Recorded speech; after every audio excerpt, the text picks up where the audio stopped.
গোপালগঞ্জে এনসিপি প্রোগ্রামে বাকশালীদের হামলা হয়েছে। আসল সমাবেশ শুরু হওয়ার আগেই হামলা কিন্তু হয়েছে। সমাবেশ তখনও শুরুই হয়নি, ওরা পৌঁছায়নি। সমাবেশের পরেও সেখানে হামলা হয়েছে। সেই সমাবেশে হাসনাত আবদুল্লাহ স্লোগান দিছে মুজিববাদ মুর্দাবাদ। শুনেন।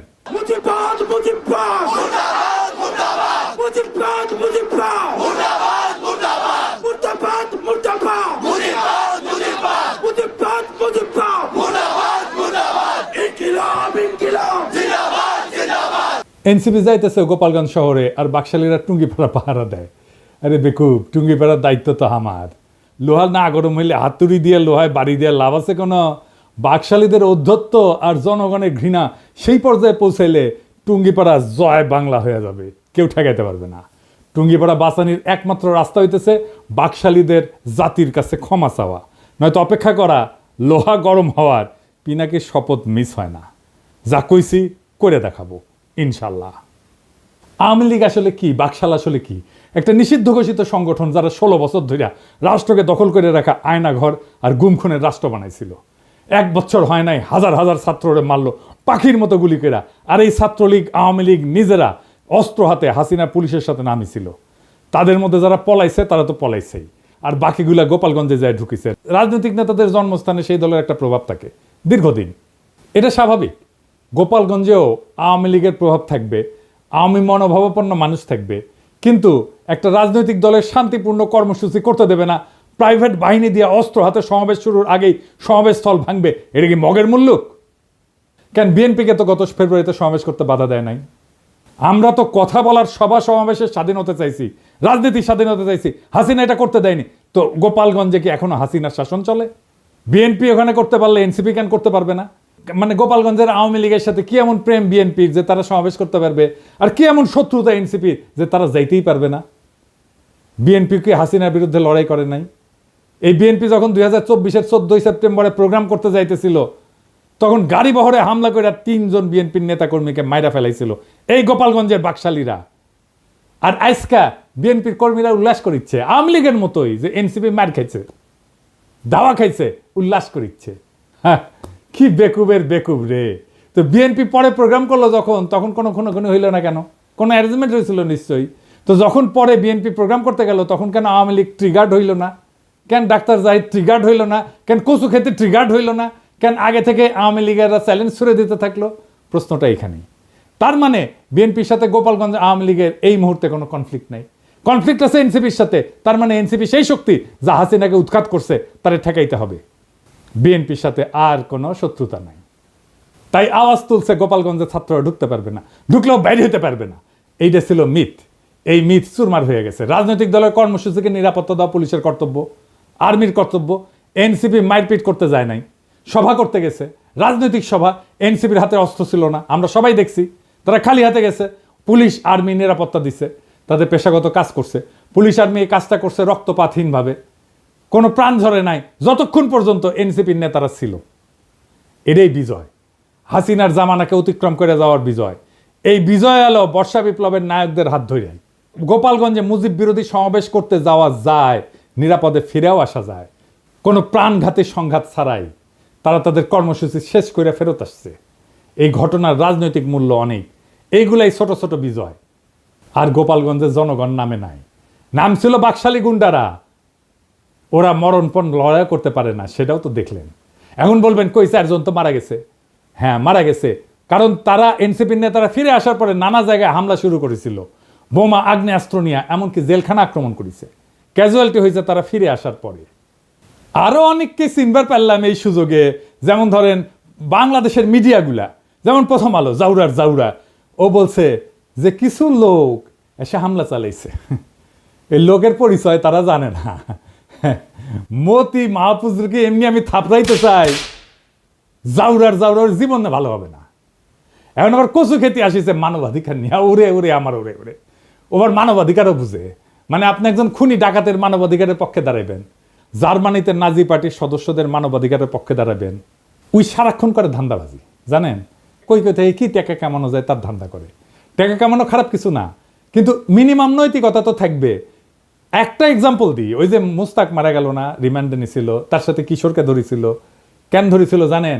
নাফিস শরাফতের একটা কার্টুন আঁকিছিল কিশোর, এই আইডিয়া সামির প্রকাশ করেছিল আই এম বাংলাদেশিতে, সামি ওইটার অ্যাডমিন, সে নিজেই কইছে যে দেখেন সেই পেজ সেই চালাইতো। সেই নাফিস শরাফত রেগে গিয়া এই কিশোর আর মুস্তাককে অ্যারেস্ট করে পিটায়। মুস্তাককে এতই পিটাইছিল যে সে প্যান্টে হাগে দিছিল। তারপর তো মুস্তাক মরে গেল। সেই নাফিস শরাফতের একটা কাজের জন্য এই সামি তদবির করছে মন্ত্রণালয়ে, কাজ দেয় না এই জন্য মন্ত্রণালয়ের দায়িত্বপ্রাপ্ত বিশেষ সহকারী পিছে সে লাগিছে, তার নামে রিপোর্ট করাইছে। যে আমার কমরেডকে মাইরা ফেলাইলো তার জন্য তদবির, সি সি সি সি রে সামি সি। আমি এটা শুনে বাকরুদ্ধ। একটা মানুষের নৈতিক পজিশন এত সহজে বেঁচে দেওয়া যায়? মুস্তাকের জীবনের এতটুকু মূল্য নাই তার কাছে। আমি যে ওরে অপছন্দ করি এমনি এমনি না, ওর মধ্যে বিবেক মনুষ্যত্ব কিচ্ছু নাই। ওর সঙ্গে যখন কথা হইতো তখন আমি বলছিলাম যে আপনি মোটা আজিজের মারছেন না, সেটা আমাদের জন্য ভালো হয়েছে, কিন্তু আপনার একটা বস্ত বড় ক্ষতি হয়েছে। আপনার মধ্যে একসময় রিমোর্স আসবে, অনুতাপ আসবে, আজ না হোক কাল আসবে, কাল না হোক পরশু আসবে, নয়তো মরার আগে আসবে। আপনার মনে হবে একজন মানুষ আপনারে বিশ্বাস করেছিল, সে খারাপ মানুষ তাতে সন্দেহ নাই, কিন্তু বিশ্বাস করছিল আপনাকে। সেই বিশ্বাস, ট্রাস্ট আপনি ভাঙছেন। ট্রাস্ট একটা খুব ইম্পর্টেন্ট জিনিস। বাংলাদেশে বিশ্বাস ভাঙাটা কোনো ব্যাপার না। আর এই কচুকেতিকে দেখে বুঝলাম ও মরার টাইমে ওর রিমোর্স আসবে না।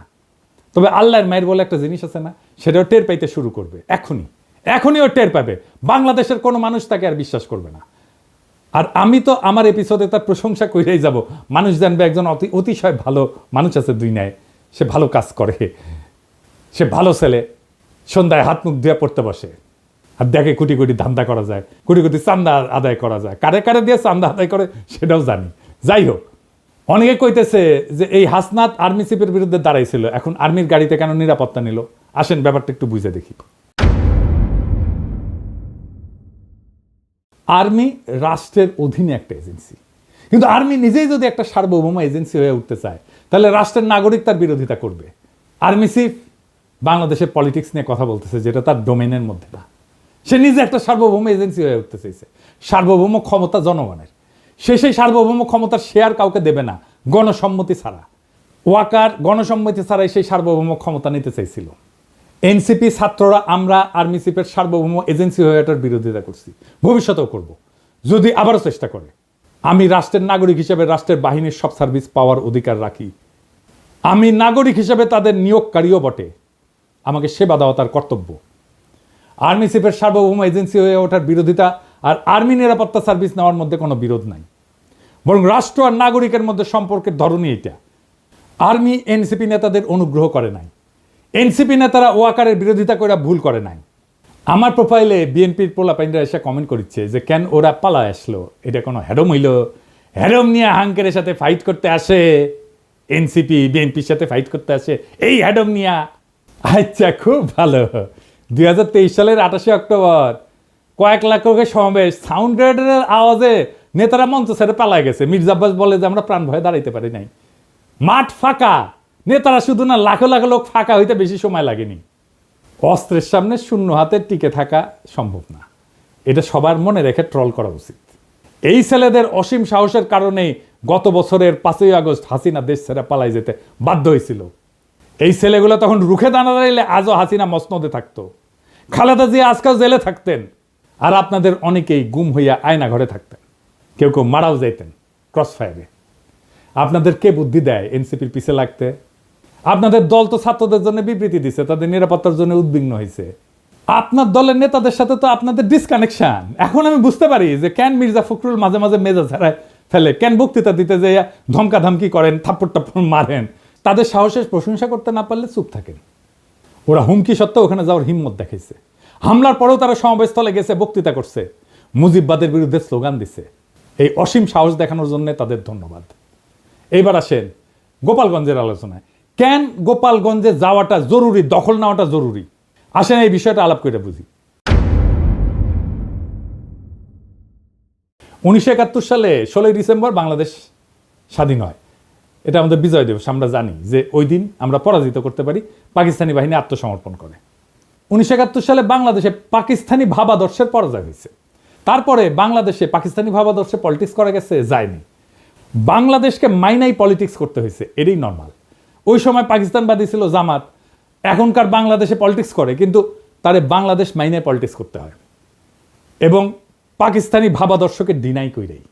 তখন পাকিস্তানি ভাবাদর্শ পরাজিত হইলেও বেশ কিছুদিন কোন কোন এলাকা পাকিস্তানপন্থীদের আওতায় ছিল। ওই সমস্ত জায়গায় বাংলাদেশের সার্বভৌমত্ব প্রতিষ্ঠা করতে সময় লাগছে। যেমন ধরেন মিরপুর 1972 সালের 30শে জানুয়ারি পর্যন্ত মিরপুর দখলে ছিল পাকিস্তানপন্থীদের। ওইটা মুক্ত করতে গিয়ে জহির রায়হান মারা যান। নারিন্দা, নারায়ণগঞ্জ, শিয়া মসজিদ, মোহাম্মদপুর, খুলনা, পুরান ঢাকা, রূপসা, রাজশাহী, সিরাজগঞ্জ, বগুড়া, চিটাগাং পোর্ট, এই সব জায়গা 16 ডিসেম্বরে মুক্ত হয় নাই, পরে মুক্ত হয়েছে আস্তে আস্তে। ঠিক এইভাবে 2024 সালে বিপ্লবের পরেও বাংলাদেশে বাঙালি জাতীয়তাবাদ পরাজিত হয়েছে, আওয়ামী ভাবাদর্শ পরাজিত হয়েছে, মুজিববাদ পরাজিত হয়েছে।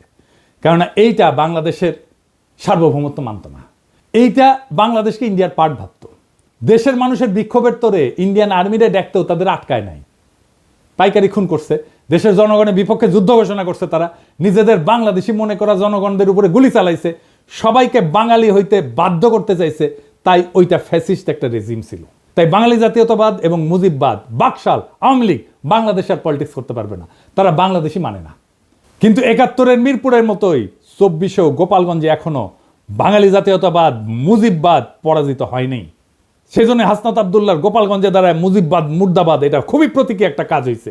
মুজিববাদ মুজিববাদ মুর্দাবাদ মুর্দাবাদ মুজিববাদ মুজিববাদ মুর্দাবাদ মুর্দাবাদ মুর্দাবাদ মুর্দাবাদ মুজিববাদ মুজিববাদ মুজিববাদ মুজিববাদ মুর্দাবাদ মুর্দাবাদ ইনকিলাব ইনকিলাব জিন্দাবাদ জিন্দাবাদ। আমি গোপালগঞ্জের আমজনতারে বলবো, আপনারা বাংলাদেশ না মানা রেসিস্ট, ফ্যাসিস্ট বাঙালি জাতীয়তাবাদে থাকেন না, আর মদত দিয়েন না। সারেন্ডার করতে বাধ্য করেন অ্যান্টি বাংলাদেশ বাঙালি জাতীয়তাবাদী এবং মুজিববাদীদেরকে। পরাজয় মাইনে নিতে বলেন, মাইনে নিয়ে বাংলাদেশের মেইন স্ট্রিমে জয়েন করতে বলেন মেহেরবানি কইরা। আর এটা যদি না করতে চান, গোপালগঞ্জ বিপ্লবের বাংলাদেশের সার্বভৌমত্ব প্রতিষ্ঠা করা হবে। আপনারা এক সপ্তাহ টিকতে পারবেন না, আর্মি পুলিশ কিচ্ছু লাগবে না, জাস্ট আপনাদের সাপ্লাই চেইন বন্ধ করে দেওয়া হবে। আপনারা বাইরে হতে পারবেন কিন্তু ঢুকতে পারবেন না। সব ইকোনমিক অ্যাক্টিভিটিস বন্ধ হয়ে যাবে, জ্বালানি তেলের সাপ্লাই বন্ধ হয়ে যাবে, গ্যাস বন্ধ হয়ে যাবে, ইলেকট্রিসিটি সাপ্লাই বন্ধ করে দিলে আপনারা শেষ। আগে ঘোষণা দেওয়া হবে, শহর ছাড়েন, 24 ঘন্টার মধ্যে ফাঁকা হয়ে যাবে শহর, সব সরকারি কর্মচারীদের উইথড্র করা হবে। পারবেন 7 দিন টিকতে? প্রফেসর ইউনূসের দায়িত্ব বাংলাদেশের সার্বভৌমত্ব প্রতিষ্ঠা করা গোপালগঞ্জে। আবার 1 মাস পরে মার্চ টু গোপালগঞ্জ ঘোষণা করা হবে, যদি আপোষে সারেন্ডার না করে তাইলে। বেগম জিয়া বলছিলেন গোপালগঞ্জের নামই বদলায় যাবে, গোপালগঞ্জ আর থাকবে না। শুনেন, আপনি কি এখন মুখটা বন্ধ কেন? এই যে মহিলা, আপনার মুখটা এখন বন্ধ কেন বলেন তো? কি বলছিলেন এতক্ষণ ধরে? মুখটা বন্ধ কেন এখন? দেশ কোথায়? গোপালী? গোপালগঞ্জ জেলার নামই বদলে যাবে, বুঝছেন?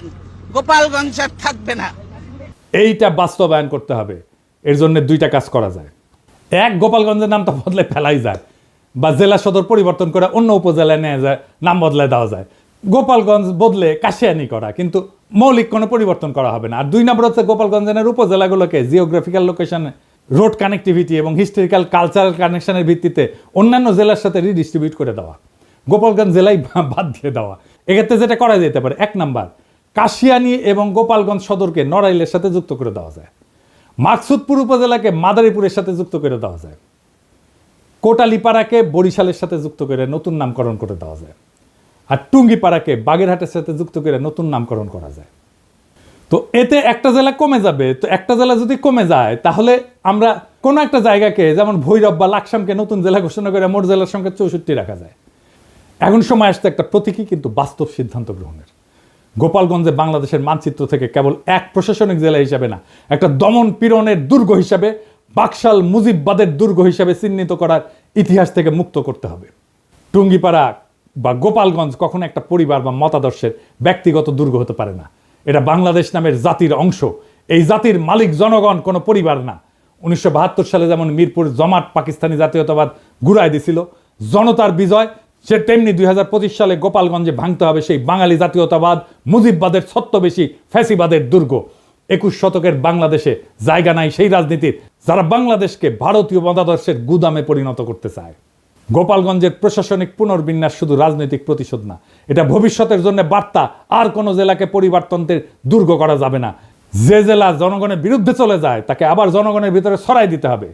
এই দেশ কারো ব্যক্তিগত জমিদারি না। মুজিববাদ না বাংলাদেশ জিন্দাবাদ, বাকশাল না গণতন্ত্র জিন্দাবাদ, টুঙ্গিপাড়া না সার্বভৌম বাংলাদেশ জিন্দাবাদ। আমরা চলছি, আমরা চলা শুরু করছি, আর থামবো না। এবার শুধু ঢাকাই না, আবার হবে মার্চ টু গোপালগঞ্জ। যদি না মানে আপোষে, তবে শুরু হবে গণজনতার শুদ্ধি অভিযান। গোপালগঞ্জ থাকবে না, থাকবে শুধু বাংলাদেশ।